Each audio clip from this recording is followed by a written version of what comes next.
میرے پیارے پردھان منتری جی، میرے پیارے گرہ منتری جی، اس دیش کی محبت اب مسلمانوں کے دل سے نہیں نکلتی ہے۔ مجھے کیوں کیمپوں میں ڈالنے کا سپنا دیکھ رہے ہو؟ مجھے کیوں بھارت سے نکالنے کا خواب دیکھ رہے ہو؟ ہم نے تمہارا کیا بگاڑا ہے؟ ہم نے تمہارے ساتھ کون سی گستاخی کی ہے؟ اس دیش کو آزاد کرانے میں ہم نے بھی خون بہایا ہے، ہم نے بھی قربانیاں دی ہیں۔ ہماری آواز اویسی نہیں ہے، ہماری آواز مہاتما گاندھی ہے جو راج گھاٹ پہ سوئے ہوئے ہیں، ہماری آواز بابا امبیڈکر کا قانون ہے، ہماری آواز اس دیش کا سمویدھان ہے۔ میرے گرہ منتری جی، مودی جی، بڑے پیار سے کہتا ہوں، ہماری آواز ویر عبدالحمید کی چھاتی سے ٹپکتا ہوا وہ لہو ہے جس کا ایک ایک قطرہ بھارت زندہ باد کے نعرے لگا رہا ہے۔ ہمیں اس دیش سے نکالنے کا سپنا مت دیکھو، اس دیش کے ہم ناگرک ہیں، وطن کی محبت ہمارے دل سے نہیں نکل سکتی ہے۔ یہ بھارت ہمارا ہے، یہ دیش ہمارا ہے، ہمیں اس دیش میں ہی رہنا ہے، اس دیش کے ہم ناگرک ہیں۔ ہمیں اس دیش سے نکالنے کا سپنا پلیز پلیز آپ سے گزارش کر کے کہتا ہوں، پلیز اس دیش سے نکالنے کا سپنا مت دیکھیے۔ یہ ہمیں سبق محمد رسول اللہ نے سکھایا ہے۔ مکے میں جانے کے بعد بھی سوتے ہیں تو مدینے جانے کے بعد سو رہے ہیں تو چہرہ مکے کی طرف کر رہے ہیں، پوچھنے پر کہہ رہے ہیں کہ وطن کی محبت ہمارے دل سے نہیں نکلتی ہے۔ ہمارے نبی نے وطن کی محبت کا سکھائی ہے، ہمارے نبی نے دیش سے پیار کرنا سکھلایا ہے، ہمارے اسلام نے ہمیں جس ملک میں رہو اس کے قانون کو فالو کرنا سکھلایا ہے۔ پھر ہمارا جرم کیا ہے؟ ہماری غلطی کیا ہے؟ آخر پھر آپ نے ہندو کا نام لیا، جینی کا نام لیا، بدھ کا نام لیا، عیسائی کا نام لیا، پارسی کا نام لیا۔ آخر تھوڑا سا اور بڑے ہو جائیے، قد اپنا اونچا کیجئے۔ گرہ منتری جی، آپ بہت بڑی پوسٹ پر ہیں، بڑا دل دکھائیے اور اس میں مسلمان کا بھی نام جوڑ دیجئے، آپ کی عزت بڑھ جائے گی، آپ کا مقام اور اونچا ہو جائے گا، آپ کا قد اور اونچا ہو جائے گا۔ آپ کے ایسا کرنے سے آپ کی شان گھٹے گی نہیں، آپ کی شان اور اوپر ہو جائے گی، آپ کی شان تھوڑی سی اور بڑھ جائے گی۔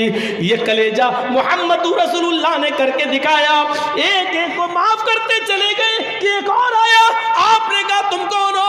کہا اللہ کے نبی میرا نام مت سنیے، کل نام تو بتانا پڑے گا۔ کہا مت سنیے میں بھی مجرم ہوں، کہ نام بتاؤ۔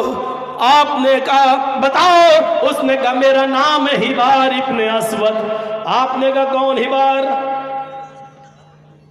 کہا اللہ کے نبی یاد نہ ہو تو میرا جرم یہ ہے کہ میں نے آپ کی بیٹی کو تیر مار دیا تھا، پیٹ اس کا پھٹ گیا تھا، بچہ زمین پر گر گیا تھا۔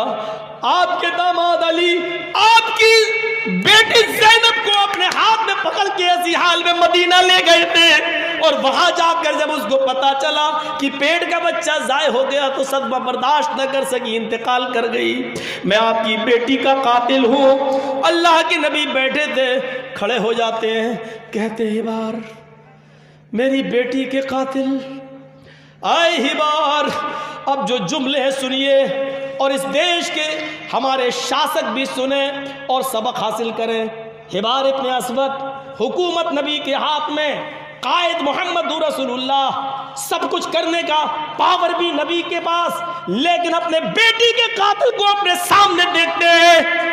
رجب شرما جی ذرا اس واقعے کو بھی آپ سنا دیں، آپ کے چینل کی شان بھی بڑھ جائے گی، آپ کے چینل کی عزت بھی بڑھ جائے گی۔ اور غیر مسلموں سے پیار کس کو کہتے ہیں، غیر مسلم سے پیار کس کو کہتے ہیں، یہ بھی آپ کی سمجھ میں آ جائے گا۔ یہی اسلام سکھاتا ہے، ہر کسی سے پیار کرو، دھرم نہ دیکھو کہ اس کا دھرم کیا ہے، اس لیے کہ ہم سب ایک ہی باپ کے بیٹے اور ایک ہی ماں کی اولاد ہیں۔ کسی کا دھرم میں جھانک کر نہ دیکھو، بلکہ پیار دیکھو، محبت دیکھو۔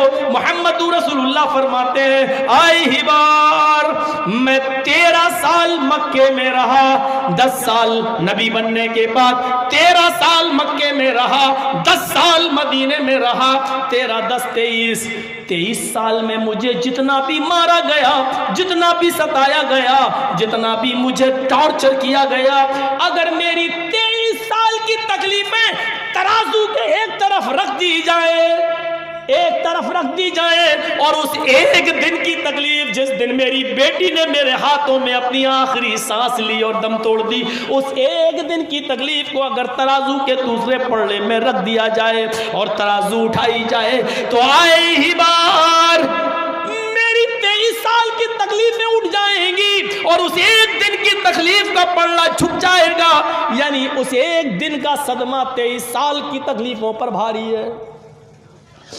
لیکن اے احبار، میری چوکھٹ پہ معافی کا سوال کرنے والے اے احبار، جا جا جا، میں نے تجھے بھی معاف کر دیا۔ مجبوری میں تو سبھی معاف کر دیتے ہیں، پاور ہونے کے بعد معاف کرو، پاور ہونے کے بعد یہ ہے معافی۔ اب چلتے چلتے کوئی ایس ایس پی صاحب ہوں، ڈی ایم صاحب ایک تھپڑ مارا، ہٹ دیکھ کے نہیں چلتا، جی جی، بعد میں ان کو افسوس ہے معاف کر دے، ہم تو کر ہی دیں گے، کیوں؟ تھپڑ تو مار نہیں سکتے۔ مجبوری میں تو سبھی معاف کر دیتے ہیں، پاور میں ہے، ہم سے غلطی ہو جائے، ڈی ایم صاحب پاور میں ہے، ڈی ایم صاحب کہتے ہیں جاؤ میں نے معاف کر دیا۔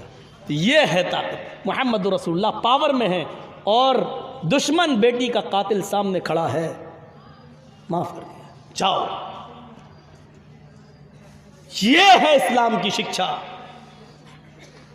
یہ تعلیم دیکھنے کے بعد کیا کوئی ہے ڈینمارک کا کارٹونسٹ جس نے کارٹون بنایا تھا ہمارے نبی کو دہشت گرد بنا کر، پگڑی اور ہاتھ میں تلوار ہے اور پگڑی کے نیچے بم دکھا کر یہ ثابت کیا تھا کہ اسلام کا گائیڈ محمد آتنکوادی تھا؟ میرے بھائیوں، ایسا ثابت کرنے سے پہلے اور ایسا کارٹون بنانے سے پہلے یہ زمین پھٹ جاتی اور ڈینمارک کا وہ کارٹون دھس جاتا اس زمین کے اندر۔ کیسی شخصیت کے اوپر انگلی اٹھا رہا ہے اور کارٹون بنا رہا ہے،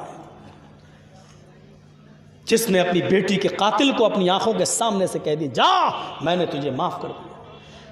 پاور میں ہونے کے بعد جس نے اپنی چچا کی قاتلہ اور اپنی چچا کی لاش کی درگت بنانے والی ہندا سے کہہ دیا جا میں نے تجھے معاف کر دیا۔ یہ صورتحال ہمیں اور آپ کو سمجھنی چاہیے۔ امن و امان اور شانتی کیسے ہوگی؟ حضرت عمر بیت المقدس کی طرف جا رہے ہیں، یروشلم سے گزر رہے ہیں، ایک یہودی کی بستی سے گزرنا ہے، یہودی کی بستی سے گزرنے کے بعد عیسائی کی بستی آئے گی، اس کے بعد بیت المقدس آئے گا۔ اب ذرا اس واقعے کو سن لیجئے، میں نے لاسٹ میں اس واقعے کو اس لیے رکھا ہے تاکہ آپ کے ضمیر کو میں جھنجھوڑ سکوں اور اس واقعے سے آپ کو بہت کچھ ملے گا۔ میری ماں بہنیں آئی ہیں وہ بھی ذرا سنیں، میری ماں بہنیں آئی ہیں ذرا اس واقعے کو وہ بھی سنیں۔ حضرت عمر فاروق کو لوگوں نے بلایا، میں نے بیت المقدس فتح کر ہو گیا ہے، آئیے اور بیت المقدس میں 2 رکعت نماز ادا کر لیجئے۔ حضرت عمر اپنے چند ساتھیوں کو لے کے بیت المقدس کی طرف چلنے لگے۔ بیت المقدس میں جانے سے پہلے یروشلم سے گزر رہے ہیں، یروشلم میں یہودی بستی آنے والی ہے۔ ایک جاسوس خبر لے کے آتا ہے، امیر المومنین راستہ بدل دیجئے اور یہودیوں کی بستی سے بچ جائیے۔ کیوں؟ کیا ہو گیا؟ کوئی خطرناک پلاننگ ہے یہودیوں کی؟ کہا کیا؟ کہا امیر المومنین یہودیوں نے اپنی لڑکیوں کو برہنہ کپڑوں میں، ننگے کپڑوں میں، شارٹ کٹ کپڑوں میں اپنے گھر کی چھتوں پر اوپر بٹھا دیا ہے۔ آپ کا گزر یہودیوں کی اسی بستی سے ہوگا، ان کے جسم پر برائے نام کپڑا ہے، صرف ان کی شرمگاہ چھپی ہوئی ہے اور ان کے سینے کا حصہ چھپا ہے۔ وہ خوبصورت جوان لڑکیوں کو اوپر بٹھا چکے ہیں اور یہودیوں نے اپنی بچیوں کو، بیٹیوں کو یہ سمجھا دیا ہے عمر کا لشکر جب یہاں سے گزرے تو تم عشقی اشعار پڑھنا، بہکنے والے بہکانے والے اشعار پڑھنا، ان کو اپنی طرف مائل کرنے والے اشعار پڑھنا۔ ان لوگوں نے بڑے گندے گندے اشعار یاد کر رکھے ہیں، بڑے گندے گندے گیت بنا رکھے ہیں۔ مجھے ڈر ہے آپ کے ساتھی جب اس راستے سے گزرے تو کسی کی سریلی اور میٹھی آواز اور کسی کے چہرے کی دمک و چمک اور حسن و جمال کہیں آپ کے کسی ساتھی کا ایمان خراب نہ کر دے، اس کے ایمان میں لرزہ پیدا نہ ہو جائے، کہیں وہ بہک نہ جائے۔ یہودیوں نے اپنی بیٹیوں سے یہ بھی کہہ رکھا ہے اگر کوئی ایک عمر کا ساتھی تمہیں بلائے، اشارہ کرے تو منع مت کرنا، وہ تمہاری عزت و آبرو سے کھیلے تو منع مت کرنا۔ اگر ایک نے بھی تمہارے ساتھ منہ کالا کر لیا تو ہم اپنے مقصد میں کامیاب ہو جائیں گے۔